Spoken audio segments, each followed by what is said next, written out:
Good afternoon and welcome to Achates Live on Tuesday the 16th of June for our session Case in Point. I'm Caroline McCormick and I'm the Director of Achates Philanthropy and your host for our session today. Our sessions are generally hosted by our Executive Director Kerry Isles, but as one of our leading fundraising experts, she'll be facilitating our session today. For those of you that are new to us, Achates is a strategy and fundraising consultancy company working with and for the cultural sector. I set the company up 6 years ago now to support cultural organisations of all sizes across the UK and internationally to deliver resilience with integrity. Last year, as part of our pro bono commitment to the sector and to meet the demands from organisations across the country, we started to run free monthly fundraising workshops and taking place in person at the Old Vic Theatre. And this meant that when the pandemic hit, we were able to quickly move these sessions online, and we've been running them fortnightly since mid-March. You can find all the previous sessions on YouTube, and today's session will also be streamed live and available to view after the event. I should note that all our information is accurate at the point of broadcast, but as this is a fast-changing situation, if you're not watching live, some information may be now out of date. We've been starting these sessions every fortnight by paying tribute to the work that you're all doing and to different organisations across the country. This week, I'd like to mention the statutory agencies and in particular, the regional government organisations and arts councils who will be doing so much to support the sector. Thank you to you all. And I'm pleased to be able to say that our next session on the 30th of June will be with Arts Council England, where the philanthropy team will be joining us to share their learning and insights. So more on that later.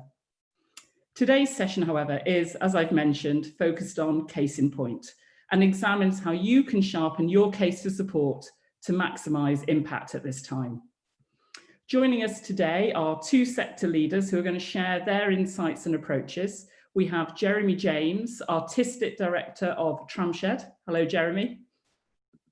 And we have Adam Rowe, who's Head of Development and Stakeholder Management at Tetley. Hello, Adam. And we also have our Director of Development, Kane Moore, hosting the chat and fielding your questions today. Please say hello to Kane on the chat and send us your questions, thoughts and ideas, which I'll be picking up at about 2:45. And last but absolutely not least, I'm really delighted to be able to welcome an old friend of Achates Philanthropy today, one of our Achates Prize ambassadors, but also with the wonderful title of Cultural Thinker, Suzanne Elaine, who'll be delivering the Achates Philanthropy Prize Golden Nugget, a few words of wisdom at the end of the session. Hello, Suzanne, it's lovely to have you with us. So, with that, I think, Kerry, I'd like to hand over to you and welcome everyone to our session, Case in Point. Thank you very much, Caroline, for that lovely introduction. It's a slight change for us here today. Obviously, I would normally be in the hosting role and Caroline would often be sitting in the seat that I'm sitting in today. So thank you very much for that. So through these sessions, we've looked at the changes that the COVID-19 crisis has brought to the sector and how we, as individuals and organisations, can respond to the changing landscape. This time, we're focusing on how organisations have adapted their case for support, revisiting their core vision, mission and programmes to successfully fundraise through this period, as well as looking at the patterns we're seeing emerge and what trusts and foundations may focus on in the coming months and years. I need to caveat that by saying that obviously we can't predict exactly where the trusts and foundations are going to fall down in the next few months, but this is a reflection of what we have seen developing across the sector. We all saw the emergency funds that were released, including ACE's £160 million emergency fund, the National Emergency Fund and the London Community Response Fund, amongst many others. And I know a lot of you will have applied to a number of those. Those were targeted at immediate responses, but now is the time to think about how to adapt your model, to think about partnerships, innovation and resilience in this new landscape. We've seen a lot of talk about innovation, who's developing what new projects, what digital content has been out there. I think Matthew Bourne's The Red Shoes from Home, a 12-minute version of The Red Shoes filmed by dancers in their own homes, is a lovely example of playfully adapting artistic practice to fit digital platforms. But I think that it's been fundamentally problematic to expect innovation up to this point, when most people have been in crisis management mode through this first phase. Just as a little side note, I think Kane hopefully will be posting links to some of the things I'm referring to in my talk today on the chat. So you should be able to go and look those up if you haven't seen them already and if you're interested. What we have seen in terms of innovation is a really strong response from organisations who have a clearly defined core purpose, moving their programmes to digital platforms and ensuring they're continuing to serve the communities that need them most. I anticipate that the innovation will come as part of the second and third stage response, when organisations will need to look beyond the immediate crisis and think about the medium to long-term development rather than short-term survival, not just of their organisations, but of the sector as a whole. As a sector, our monolithic approach to arts development has meant that we've developed silos within scale, art form, and regionality, which means that as organisations, we're often too focused on what's happening across the sector. And we don't always clearly understand who we're working for, what their needs are, and how we can address them. We've been artist-led, working from the rights of the artist to deliver art, and this is how our organisations have behaved. But now we must think about audience need and how we can creatively deliver art and programmes that answer these needs. We can see this shift evidenced in the development of the Esme Fairbairn Foundation's new strategy. So the announcement of the new strategy was due to come this summer, but this is now delayed until the autumn. Their newly expressed strands feature creative, confident communities rather than arts. And I think this expression of their funding strands doesn't mean that they're necessarily going to be excluding the arts, but this shows exactly how these key funders are adjusting their focus around arts-based projects.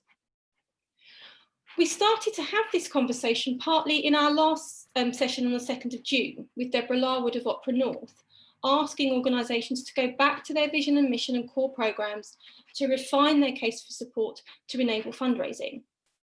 But whether we should all be looking at developing consortia or wider partnerships to enable everyone to access key funding, both now and in the future. I think the answer to how you do these things and retain integrity is to look at the communities you work with and ask how organisational vision and mission is developed from and meets their needs. Now that we've passed the immediate crisis, it is the time to innovate, consult your audiences, refine your case for support, and move forward in response to these. We've seen this coming to bear in who's been successful with emergency funding applications. Those who have a social focus have found that fundraising from trust sources has been somewhat less challenging through the COVID-19 period, as they're addressing a clearly defined need. I'm not suggesting that this period has been easy for anybody. I think we all know it hasn't been, but I think what we have seen as an organisation that sits across the sector is that those who have a really clearly defined purpose, really clear communities that they're working with, have been able to drive success in a slightly more clarified way. I sincerely hope that later on Jeremy will give us some really good examples of how he's put that into play himself. So, how do we sharpen our case for support? And will this approach open up opportunities for new types of campaign? The Sage and Gateshead have framed their recently launched campaign around their 60% loss in income from ticket sales and the need to save the gate in order to secure a future for live music in the Northeast, enabling them to continue serving their communities. They have focused their case for support in 3 phases, showing across each how they are answering the need for quality art, the needs of developing artists, and local community needs. There should be a link on YouTube again shortly so that you can take a look at that campaign. I think it's a really interesting one in terms of how to frame your case for support. it does appeal to individuals directly, but it really shows you how to construct a case for support around an emergency situation. I think that is a good example of how to reframe your arguments, but what could innovation look like for organisations? We talked a little at the last session about how gallery spaces are developing outdoor projects. And we across Achates have heard about theatre organisations developing projects for parks, for example. I'm not going to sit here and tell you how to develop your programmes and your art. That's not what I'm here for. But I am going to suggest that whatever you choose to do, you move now. The changes we've all seen will necessitate a new way of working. So we'll all need to evolve the models that we work to respond to these changes. You need to start this work now so that you can have clear plans in place by the autumn to enable you to be ready for when funds reopen in that period, and so that you can evolve this new model to be ready for the next ACE round in spring 2022. We've been talking about this for some time across the sector, but in that planning, please make sure you're developing partnerships. Are there organisations who are delivering work for similar communities? And what would collaboration look like? Could you serve your communities better together? We need to take this time to be better at working collaboratively across the sector, to be prepared for when funds do reopen, with an expected greater focus on work that is driven by community need. On that note, I'd like now to introduce an organisation that I know is very much driven by the needs of their community. We were having a little chat before we went live with this stream, and I know that he has got some really interesting things to say on this matter, and has been able to successfully fundraise through this first phase of the COVID-19 crisis. I would like to introduce to you Jeremy James, the Artistic Director of the Tramshed in Woolwich, formerly Greenwich and Lewisham Young People's Theatre. Over to you, Jeremy.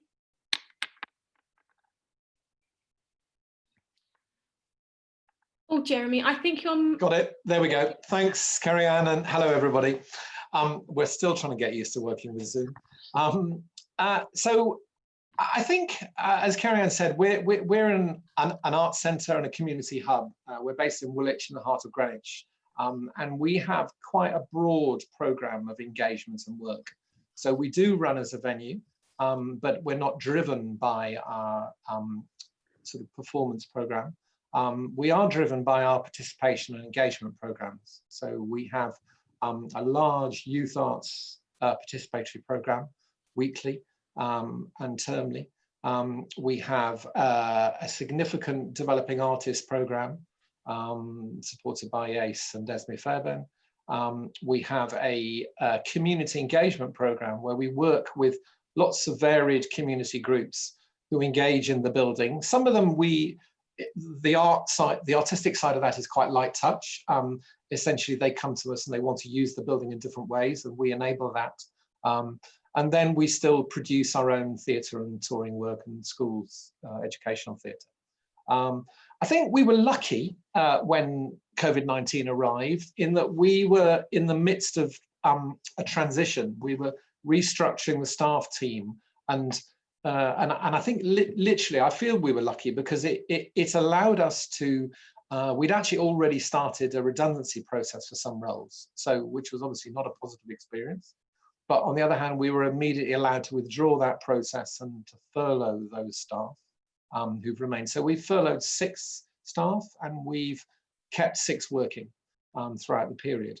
And I think in the first few weeks, we moved quite quickly in terms of, because we had vulnerable community users. A lot of the young people we work with have kind of all sorts of challenges, whether it be learning difficulties and disabilities or mental health challenges.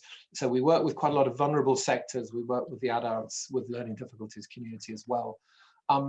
We very quickly got the online framework up, not so much because we wanted to do art with them, but we realized they needed to communicate. They needed not to be isolated.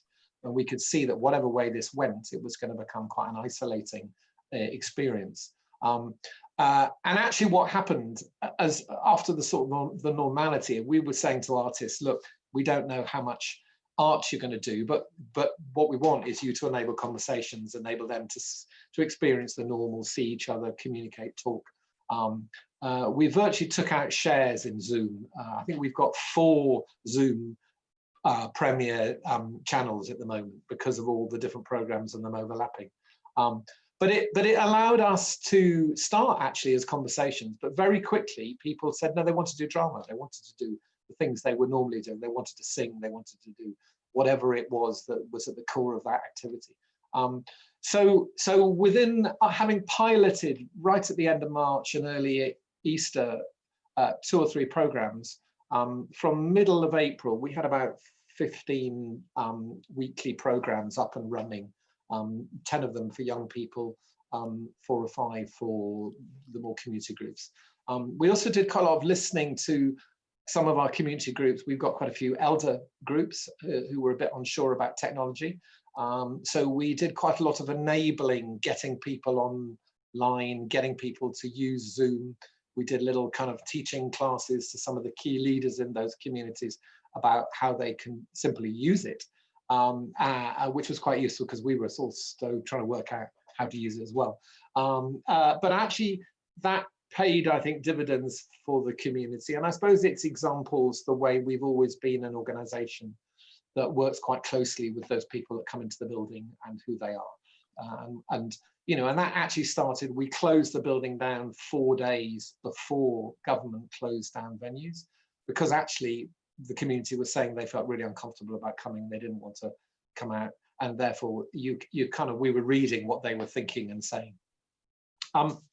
In terms of sort of while we developed that, parallel to that, we did a lot of fundraising really early on. I mean, I wondered whether it was too quick, but offers were being made and various funding lines were becoming available in crisis funds, and we responded quite quickly in order to get those opportunities. I think we were lucky because we worked so closely with those groups, and because of the breadth of the program, we were in a position to say, look, we have got a crisis here. We are going to head towards financial problems, but we've also got activity we're already doing. And because we were already doing the activity, I think generally funders came on board and said, no, we'll support you. It's great that you're doing that. That's probably enough from me for a moment, isn't it?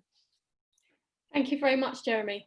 Yeah, well, I think we'll come back to some of those points later, if you don't mind, because I think there is something really interesting around the way that you work with communities at Tramshed, and the way you've positioned yourselves as a community service and a hub for a lot of different organisations. For me, I think that's been one of the reasons you've been successful with your fundraising through this period, because you have that broad remit that you mentioned, but equally because you're quite clear in what you're trying to achieve with the groups you work for. I think that's really important. And actually, I think this is a really good point to go over to Adam shortly, just to give him a brief introduction. So Adam Rowe is from the Tetley. I know that he comes to the arts sector with a slightly different background, which I think particularly will be particularly interesting in the context of this conversation.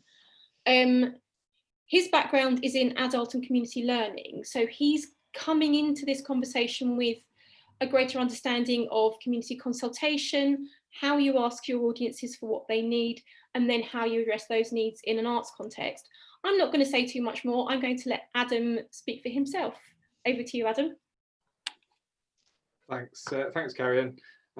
Yeah, interesting to hear what Jeremy was just saying there. Actually, I think from the Tetley's point of view, perhaps slightly different context, but I will come on to that later. I think, first of all, an admission on my behalf to say that actually I only know of a COVID world at the Tetley. I only joined in April, so mid-pandemic.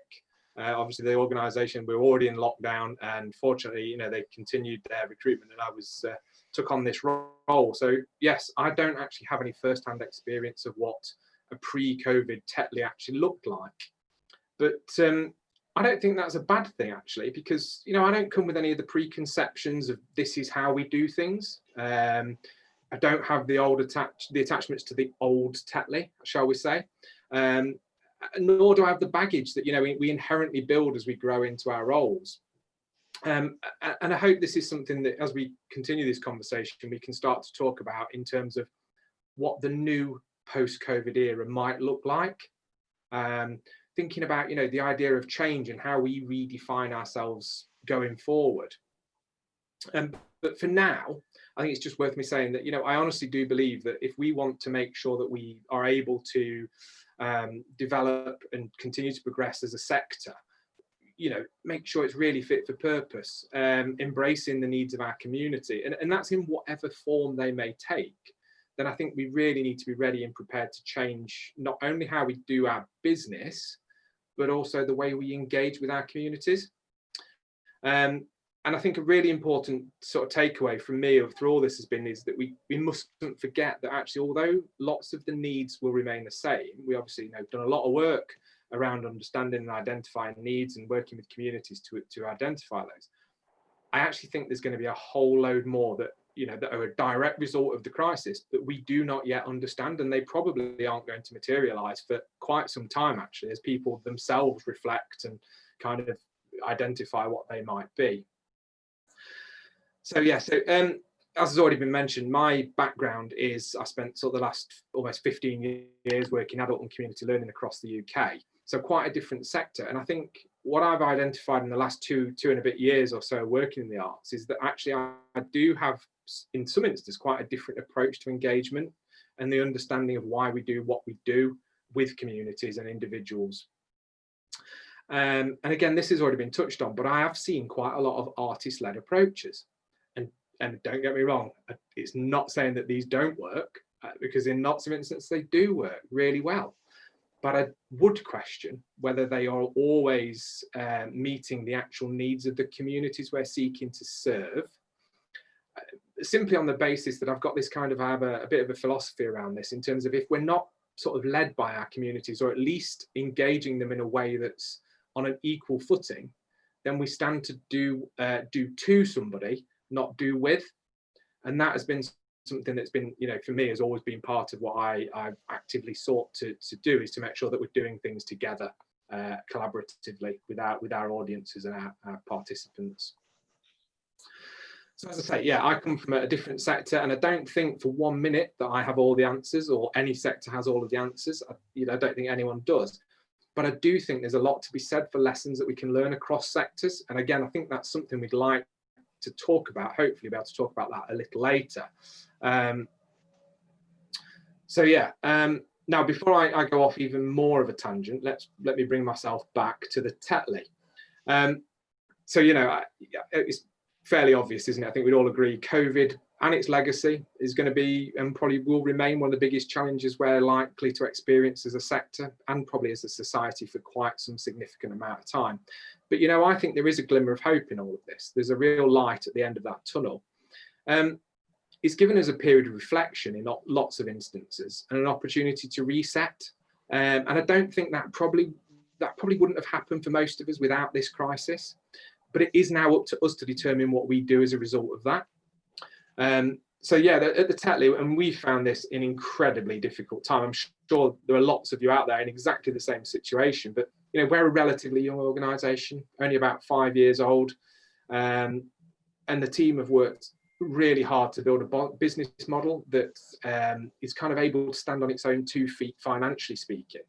So pre-COVID, turnover as a group across all of the Tetley was about 80% earned income, but that income stream was effectively switched off overnight. So where do you go? What do you do? How do you respond? It has been a real challenge for us. So strategically thinking, we've had to make some really difficult decisions, not least of which is furloughing of staff. You know, who do we furlough? When? How many people can we keep? How do we make sure that we continue to serve the needs of our communities? And really importantly for me is, how do we remain relevant as an organisation in that context of the people that we want to continue to support and work with? So yeah, lots of difficult decisions around furloughing staff and so on. And I think one of the things that I'm very conscious of is that our participation producer, who's effectively our lead on engagement, is one of those people that we had to put on furlough. So that has had an impact on the way we engage our audiences. And we have continued to do stuff, but not to the extent that I would like to see that happening. And I think that's happening across lots of different organizations. So what have we done instead? Well, we've spent the time really just remodeling and reforecasting, trying to understand what the new Tetley, and we are now calling this the new Tetley internally, in terms of, we know that things aren't going to be the same and we are going to have to do things differently.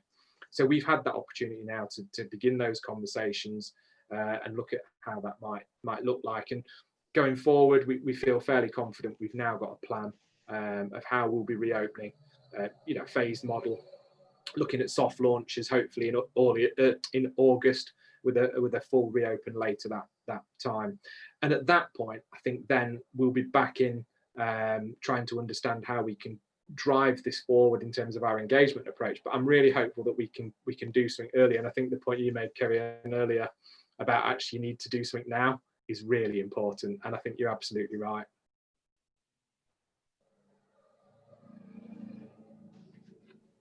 So that's it for me for now. So back to you. Thank you. Thank you so much, Adam. That's, really interesting. I think absolutely chimes with the conversations you and I were having last week. And I think some of the conversations I've been having with different organisations across the sector. It's been such an interesting time. And I think I completely agree with you. There is a moment now where we can all take a pause, take a breath, and think about what happens next. How do we address audiences? How do we address need? How can we refer those back to our organisation and create great quality art that is driven by the needs of the people that ultimately we're here to serve? So I've got a few questions for you, and hopefully Kane will be filtering some questions through from the YouTube chat shortly. We were talking about this earlier before we streamed this session, but I would particularly like to come back to this one. I think it's a really important one at this point. How have you consulted your audiences about what you're doing now and about your medium to longer term plans? Can I ask that of Jeremy first, please? Certainly. I think to start with, because we've put the building and the organisation sort of heart and centre of the local community we work with, and quite diverse groups within that community. We're quite fortunate that over the years we've developed an ongoing conversation. So, but I think you've got to constantly be renewing that. So I think it became, for example, very clear very early on from our adults with learning difficulties community, and we've got department heads who in effect lead each of these areas, and they're known to a lot of those users, and they know most of the staff because they come into the building and things like that. So quite early on there was a dialogue about how are you feeling and what's going on around you, and beyond the kind of fear that people were dealing with at the time and the kind of chaos, was needing a known, needing some brick of their life that they could see falling apart in front of them as a reliable thing. And I think it was from that very quickly we realized that we need to give them, even if it was only virtual access to the resource we have, which is this building, that would help and that would enable.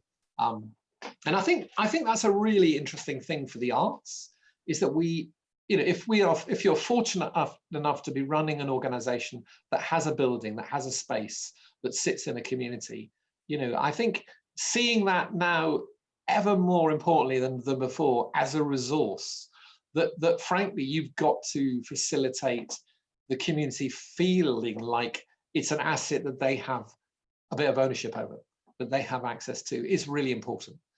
Because I mean, we're having a conversation at the moment with the local authority, and we've asked them the question, look, as we begin to look at September going forward, there are lots and lots of local primary schools, should they become the priority? We've got a building that's got 3 spaces, of which 2 are very large spaces, so they could be broken down into 2. Potentially that's 5 classrooms. So actually, do we need to work with a local school or a couple of local schools between 9 and 3, enabling them to use the building as a classroom? I mean, there's what comes with that is a whole thing in terms of cleaning and all of that kind of stuff that we're just beginning to try and think about. But then maybe, you know, from 4:30 onwards, we're working with different community members, or we're working with our young people's groups, or we're working with elders, or so I think sort of, and I think if you're having those conversations at the moment, a couple of members of my team are just ringing round groups. We sort of talked about, well, how do we talk to them? Do we send them a form to fill in, or do we send them an email? Actually, we thought, actually, no, let's just ring people up. You know, most groups have got 1 or 2 people who are the figureheads who liaise with them and coordinate them. And I think just ringing people up at the moment, which is a very light touch conversation. How are you feeling? You know, can you imagine the group coming back together again? You know, we've got a group of Caribbean elders who are 120 strong. Now, there's no way they're going to be getting together for a very, very long time. You know, they hit all the vulnerable buttons there are at the moment that COVID-19 is exposed. But actually, we may need to give them more space, but do we need to dedicate a space for a much longer period of time? So in groups of 20 spread across a day, they can come in and re-engage and meet some of each other. And so I think it's, and I think actually that, you know, you've almost got to take each group on their own merit and have a conversation with them and work out, well, how might it work for you? You know, we're quite lucky. You know, we have a relatively small venue space. It's 110 seats, but it doesn't need seats. You know, can it have cushions? Can it have rugs? Do we keep the rake, but actually, reinvent the space so it's a much more sort of user-friendly space that's really designed for 30, 35, 40 people. Yeah, does that answer your question, Carrie?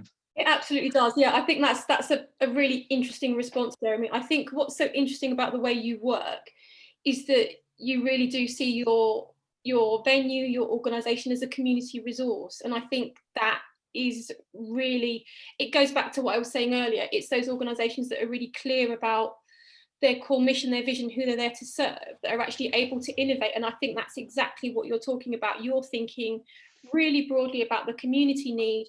How can you serve those best? And sometimes art may be the vehicle for that, but sometimes maybe it isn't. And it's about what that appropriate response is. Adam, you and I also had a chat around this topic when we spoke. And I know that you've got some really interesting opinions and ideas around audience consultation and how you use that to develop your medium and long-term plans. Yeah, absolutely. So, I mean, you know, it's interesting just reflecting on what's been going on, obviously, after we spoke, particularly. For me, it's hard to comment, obviously, on pre-COVID Tetley because I simply wasn't there, but I've been able to kind of, you know, look at what's going on. I have spoken, of course, before the furlough and things to the participation producer. And I think what's a really interesting model that the Tetley's adopted is that actually it's trying really hard not to be all things to all people, and I think it's a model that I would advocate absolutely. You know, and as it's such a relatively speaking young organisation, it as yet hasn't built those relationships to be the trusted organisation that communities and individuals go to. So the model that's been kind of sort of until recently at least has been one of working with those trusted organisations, those kind of community leaders that Jeremy talked about actually in a minute, just a moment ago, and working really closely with those groups to be able to support and identify ways in which we can collectively build on that approach to trust and respect from the community participants and the partners that we work with across those areas in South Leeds, which is, you know, as an area is quite a disadvantaged area. It has a lot of issues that need to be addressed. You know, we have made some really good progress in there, but what we have identified and moving forward, we're actually currently looking to secure some funding to support us to develop a new approach or build on the approach that we're already doing, which is really, it's about audience-led engagement approaches and around community curation. So essentially that's the kind of, we know that lots of the work we've done in the past, and I think this is true in lots of sectors actually, this kind of short-term cliff edge approach that quite often we see. So we go into a community, you know, lots of organisations go parachuting into a community. They think they're going to change the world, but they don't get chance to build those relationships and that trust before the project, as it often is, ends. And just as we're getting to that kind of moving people, participants, communities to a point where they're starting to trust and feel as though the engagement is beginning to have an impact on their lives, not on the organisation, on their lives as people, it drops off a cliff edge.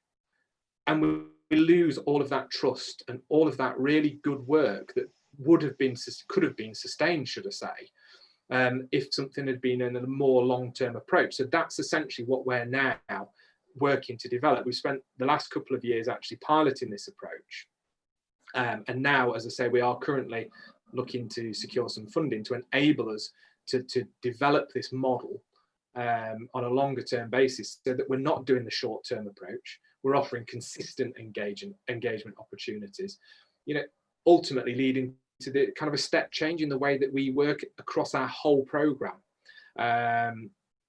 The kind of terminology we're using is a ladder of creative engagement, and it's about helping people move to a decision-making level to give those communities more autonomy.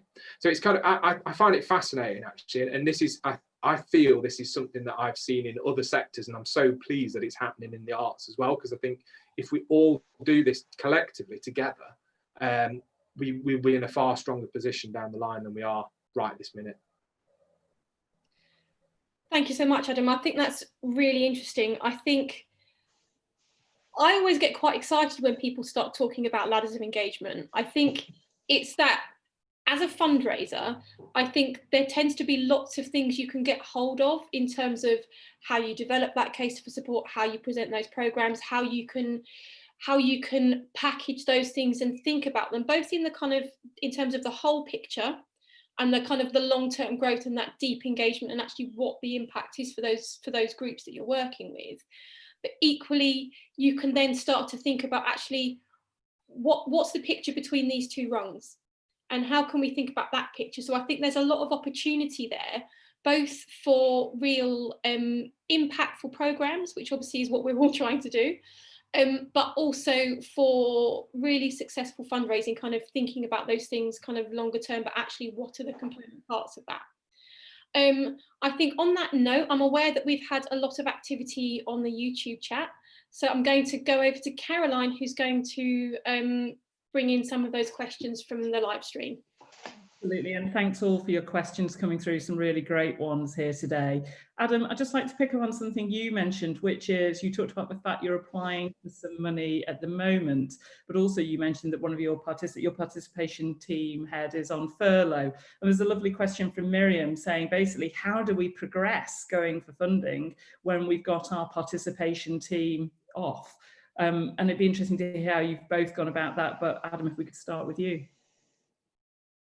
That is quite possibly the best question, and it is an incredibly hard one to answer actually. I think there must be, absolutely must be, the engagement from those individuals who are working at the closest level to our kind of the audience that we want to engage. And yes, it has been really difficult. I mean, I think what we've been doing is essentially building on where we left off pre-COVID. So we kind of had a good plan in place in terms of the areas that we wanted to develop. And all we're really trying to look at now is, okay, so we know this is where we're going and this is what we want to do, but what does the COVID world mean? How is that potentially going? And I will caveat this with, I don't think we or any of the funders know where we're going at the moment in terms of what will happen. So I don't think it's about a right or a wrong. Yeah. We're making best guesses in terms of what we think those impact of COVID will be. And I think they seem to be quite happy from everything that I'm looking at and talking about at the moment in terms of, actually, yes, you might make mistakes. It might not work, but let's try it. Let's be innovative. Let's try different models. So yeah, I think absolutely we need to have the people involved in engagement right at the heart of this. But if you've got a good plan in place, I think you can adapt what you're already planning to do in light of what's happening at the moment, with a view to trying to develop some innovation. And I think it's worth saying as well, when we talk about innovation, let's not just think about okay, so this is how we do it in a physical presence, let's just turn it into a digital presence, because that's not necessarily the answer. I think it's really trying to think of what that innovation might look like. But it is a big challenge, and I don't have an answer beyond that, I'm afraid. I wish I did. I'd love to wave a magic wand and make this much easier, but it's really challenging times. Yeah, it's really interesting, isn't it? It's that question if you know who you are, what you're doing and who you're doing it for and what you're trying to achieve, it's much easier to pivot than to start something afresh. Jeremy, that's something that I think Tramshed understands very well. Yeah, and I think just on that specific question, that there's an element of risk taking here, and we sort of felt, do we mothball the whole team, the whole organisation, and see it out, or do we try and put program up, or do we also be strategic? And in the end, we kept sort of 5 or 6 key roles operating. And I think even for people now, I think there's a really hard question now that people are wrestling with, which is, when do we bring everyone back, or when do we recruit new people that we need, and how long do we put that off for? And I think there's a real mistake if you allow the bottom line to make that decision for you as an organisation. Of course, the bottom line is massively important, but there isn't necessarily a massive expectation on the cultural sector at this moment, but there's a huge opportunity in that no one is expecting theatres to open in 4 weeks' time. But I think giving your team and the people time together to talk and work, I mean, we've had some really interesting conversations because we've had the time to do that. And it's, at moments it's felt like an indulgence. And then actually there'll be moments where we said, no, this is really important. Actually, we all spend so long just chasing and chasing and chasing our outputs and what we're doing. And we get so few opportunities to stop and think and contemplate.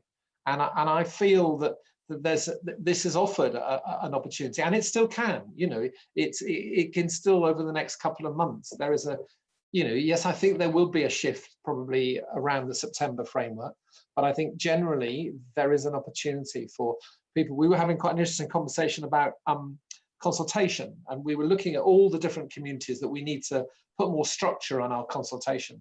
And what began to emerge was a job. You could have a person that you get a funder to give you to say you're going to do all this singing, all dancing consultation, and have a role to be that person. But interestingly, some of the team was saying, but if you push me away from that consultation, I'm not hearing those things. I'm not hearing the nuance of those things that the community are talking about. And I want to hear that, because actually those are the decisions that then we make in response to that. And I think yeah, it's really interesting, Jeremy, this issue, and Lisa, who's Executive Director of Cardboard Citizens, is on the chat talking about this. And really just, do you flatten structures at this time and more people get involved with fundraising, more people are involved in consultation, you spread the roles in a different way. Is that a useful approach? I think there's a really golden moment, an opportunity to allow when organizations are so busy and they're putting out so many things, do they even give their own team time to be consulted and to feed into the vision and the future? Or is it something that sort of, sometimes I feel like as management, we're kind of making those decisions as we're going and rehearsing a show and doing this and doing that. And actually, I think what's been really lovely as a team, we've found having the time to get to know each other in a more strategic way has been really, really valuable. Absolutely. Adam, I'm going to flip back to you. There's a great question from Caroline, who's representing both Aurora Orchestra and Symphonia Cymru. And she said, this is useful, but a lot of the conversation today is around venues. What if you aren't a venue, your relationship with your audience is different? How do you go about things then? Any recommendations on that? Well, I mean, I can only really, I guess I'll think back in terms of what I've done elsewhere. I mean, obviously it was in a very different time to this, but I think that whole process of engagement in an artistic way, that is a consultation process, that's part of an engagement process. So for example, some of the things, a street art project, like actually enabling things to happen out in communities at this moment in time, in obviously using social distancing and things like that, but it can sustain those conversations that enable that to develop and grow over time. And actually, I think this is a really interesting time to be at that conversation table, because not only are you going to be seen to be doing something positive in a community that perhaps is crying out for something to be done. I think we all are, regardless of where we are in the world. But it also means that you're starting to hear and listen to what's being said and actually be able to bring that back. I know certainly my past was, we didn't have bricks and mortar when I was in adult and community learning. We were always delivering out in the community. And I've mentioned this a few times, you know, making sure that you have those relationships with those trusted partners. Because actually, for lots of the communities that I've worked with over the years, it can be very tribalistic, or, you know, if that's the right word, in terms of actually a street can genuinely make the difference as to whether or not somebody will engage. If there's a community centre that you go into to deliver something, it may be on the wrong side of a street, literally. And this, I think people sometimes look at me and think, what's he on about? Of course that wouldn't be a barrier, but to some communities it is a massive barrier. And our buildings can be ways of obstructing our own thinking about how we engage with communities. And Jeremy, I know that's something you're engaging with every day. I think just that point of, you know, putting yourself in the head of an orchestra or somebody that's in a touring framework. I also think if you're not based in a building, you also have a lot more freedom and lightness of foot and there are buildings out there that are going, oh my God, how do we manage this? How are we going to pay for this? So I think if ever there was an opportunity for people to be approaching people running buildings and saying, we've got a different way that you could potentially work, or we've got a project that could be delivered in a different kind of way, now is the time to be doing it, because I think people are also thinking, how are we going to do this, or how are we going to do that? Or, you know, the reality is that people aren't going to be, we're not going to be able to get a comedy audience of 110 people anymore. How are we going to manage that? So I think different ways of working may come from people who don't think four walls and how do I make it work. And we had a great session a few weeks ago now that Matthew Swan, who's Artistic Director of City of London Symphonia, was on, and he was essentially talking about their mental health work. And again, they'd really been able to serve their communities, because again, they were clear in advance who those communities were that they were working with, and it's that pivoting approach, isn't it? Absolutely. I think also there's the really interesting, the networks. Who are the networks that you're involved in, and what do they bring to the table? I mean, I think there's been some, we've got within Greenwich, there's quite a strong cultural forum that's become a really very strong tool for the local community, and actually the local authority invite themselves to come to the meeting if they can. So that's an interesting shift in terms of where the sort of strength lies. But I think, we are all part of networks, and I think some of them are quite disparate and that they cover different areas. But I was in a health network the other day because of our work with adults with learning difficulties and disabilities. And actually, it was really interesting how the health sector are thinking that isn't frontline health sector. And I find that quite useful, because you start thinking about things in a completely different way. Absolutely. And I just want to add in a couple more comments that have come through on the chat. One of which is from Sanpreet, who's from Awards for Young Musicians, who's talked about the fact that the situation has really opened up the chance for them to develop their relationship with their patrons, and that these are very busy people that they normally have difficulty getting hold of, but actually they've been able to curate and offer some really interesting work during this time. And it sounds like that's really strengthened that relationship with those eminent patrons. So that's great. And then finally, just one more to feed in from Chris at Town Hall Symphony Hall, who we've had the pleasure of working with for a number of years now, under their new artistic director, Nick Reed, and really just about as they think about moving back into a refurbished building and using that as a moment to continue to reset the relationship with audiences and communities. And I do think you're right that this tension that buildings sometimes brings us can be an opportunity and can be a barrier as well. So Kerry-Ann, I think it might be time for our golden nugget. I'm so glad you've said that. I was absolutely thinking the same thing. So I think this is a great moment now to introduce Suzanne Allain, cultural thinker, to deliver our Achates Philanthropy Prize golden nugget for the day. Suzanne. Thank you. It's a kind of a joy and an honour to be described as someone delivering a golden nugget. And I think I'm going to take that one with me moving forward. I'm going to try and keep this down to a very speedy 4.5 minutes. I've kind of amended what I was going to say because there was so much that came out from the previous speakers, and thank you to them. So very quickly, I'm a cultural thinker, and more about that in a second. And more about this in a second. I'm dyslexic, so I've managed research associate at King's, which is around research. But of course, my greatest honour is being an Achates Prize brand ambassador. So what do I do? Well, we as a team, we work across brand and strategy, and we also work across inclusion. And my golden nugget today is very much framed around this theme around looking beyond the crisis. And of course, what would be better than one golden nugget? Well, of course, two. And so my two golden nuggets for you are around these two pieces of thinking. One is power, and the other one is around innovation and inclusion. And just to give that a context, what I'm going to talk about is innovation and inclusion being actually seen as twins. So for those of you that don't know, most of you won't, I'm working on a project called Neurology of Power, which looks at where power resides in the brain and why. And the reason that's really interesting is when you're thinking about any work that you're doing, whether that's around your vision, mission, and values, whether that is around who are the people around you, I want to give you a nugget in which you can sense check your work and your thinking. Who holds the power in what you are doing at that moment? So to give that context, are you doing something to someone, for someone, or with someone? And if you're doing something with someone, sense check again. Who holds the power? Because if you hold the money and the budget, and they are working with you, you still hold the power. What might your decisions look like? How might they change if the power was more evenly distributed?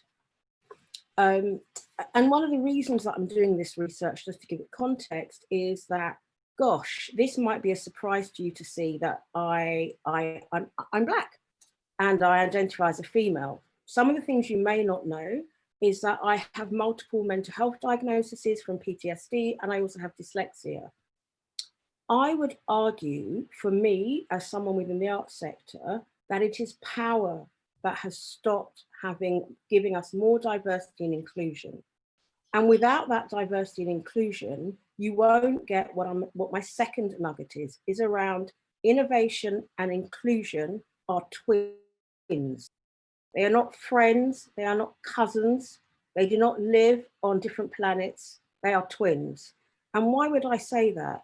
I think, I'm not sure where anyone here would have been if they haven't heard about Black Lives Matters and George Floyd. And some of the words that have come up today around resilience, strategy, planning, I can tell you that as a Black British-born woman, I think I'm possibly more resilient than anyone else in this room.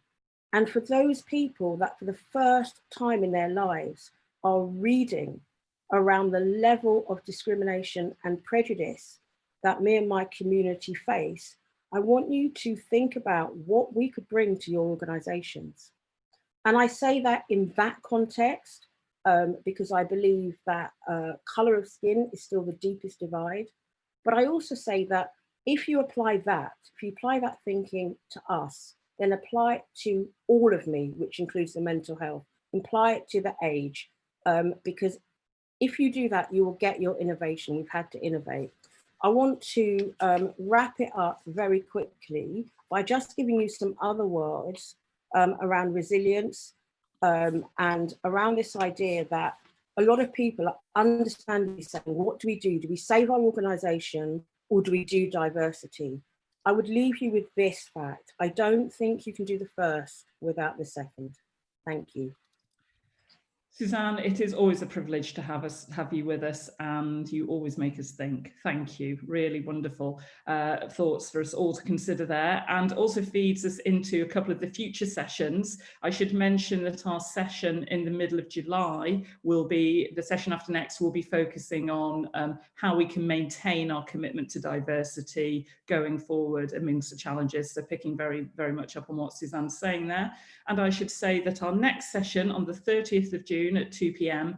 will be, as I've said, with Arts Council England, with Claire Titley, who's the Director of Philanthropy, and with Helen Cooper, who's Senior Manager for Philanthropy and Visual Arts, and we'll be really drawing on the learning from the Catalyst Arts and Catalyst Evolve programmes there to think about the learning and how we can apply it at this time. So Kerry-Ann, I think that just leaves us to thank our wonderful guests this afternoon. Absolutely. Thank you so much. For me, it's been a really interesting session, and absolutely fantastic to just finish off with Suzanne's incredible words. As Caroline said, we love having Suzanne as part of our wider team. She always challenges our thinking and always brings something so interesting to the table. So it just leaves me to say thank you very much to Jeremy James of Tramshed. Thank you to Adam of the Tetley. Thank you once again to Suzanne Lane and to our very own Caroline McCormick for hosting us so gracefully this afternoon.